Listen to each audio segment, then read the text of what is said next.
인간만의 주요한 특질로는 생각하는 지적 이성적 존재, 언어와 도구의 사용, 그리고 자아 존재, 문화적 존재로서의 인간을 듭니다. 인간은 영장류에 속하는 한 종의 동물임이 틀림없습니다. 단순한 동물로서의 인간의 전형은 갓 태어난 신생아입니다. 그러나 그 신생아가 앞으로 어떤 국적을 가지고 어떤 사회 계층에 속해 어떤 직업을 가지고 살아갈 것인지는 결코 생득적인 것이 아닙니다.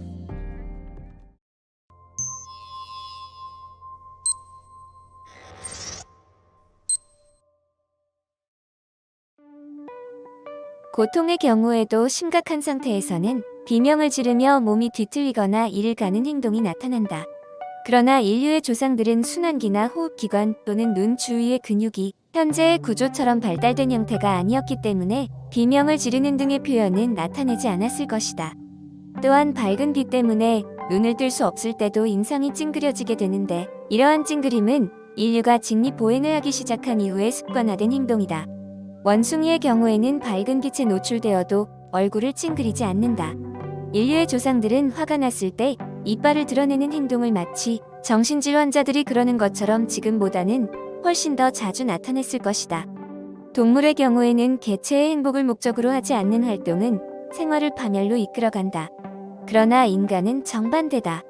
개인의 행복을 유일한 목적으로 하는 활동은 인간 생활을 결국 파멸시킬 것이다.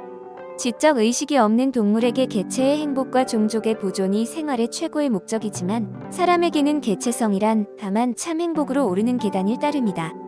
개체성의 인식은 인생 그 자체가 아니다. 그러나 여기서부터 최고의 행복을 향하여 나아가는 노력의 생활이 시작된다. 다윈과 톨스토이는 인간과 동물을 어떻게 보고 있는가?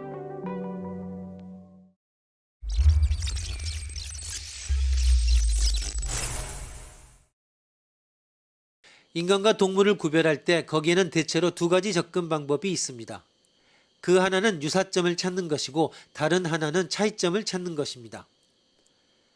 다윈을 중심으로 한 고전적 진화론자들은 그 유사성의 관점에서 인간과 동물을 비교했습니다. 그 결과 그들은 인간이 유인원으로부터 진화되었다고 믿게 되었습니다. 다윈의 인간과 동물의 감정 표현에 대하여는 동물의 몸짓과 표정, 그리고 인간과 동물의 감정 표현이 어떻게 서로 같고 다른지를 진화론적 시각에서 연구한 책입니다. 다윈은 고통, 슬픔, 노여움, 실망 등과 같은 감정이 인간의 몸짓과 표정으로 어떻게 나타나는지를 설명하면서 유인원 원숭이 등의 동물들이 보여주는 감정 표현들과 비교하고 있습니다. 그에 따르면 인간의 감정 표현 중에서 다른 동물들의 그것에서 바로 유리한 것도 있고, 다른 동물의 그것에 새로운 변화가 추가되어 나타나는 경우도 있습니다. 즉, 감정 표현의 경우에도 연속적인 것과 불연속적인 것이 있다는 주장입니다.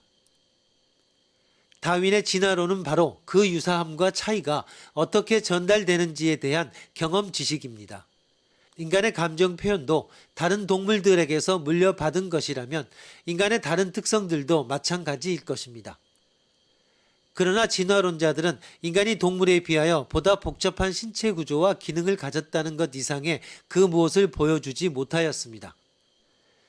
모든 정신적인 것은 자연적인 것이고 물질적인 것으로부터 진화한 것이라는 것입니다.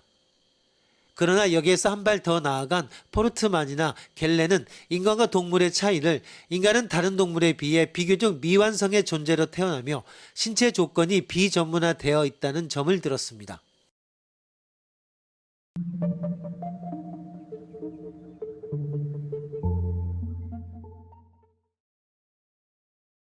인간 탐구를 현대 철학의 중심 과제로 보려는 쉘러는 생명적 존재를 식물과 동물과 인간으로 분류하고 있습니다.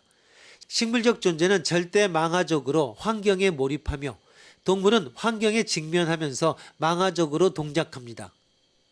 그러나 인간은 환경을 대상화하여 그것을 변경시키며 새로운 세계를 무한히 열어가는 세계 개방성의 존재라고 설명합니다. 다시 말해 동물의 생은 닫혀 있지만 인간의 삶은 항상 열려 있다는 점입니다. 인간은 가소성만 가지고 출생하여 사회 안에서 문화를 습득하면서 자신을 이룩해 가는 존재입니다.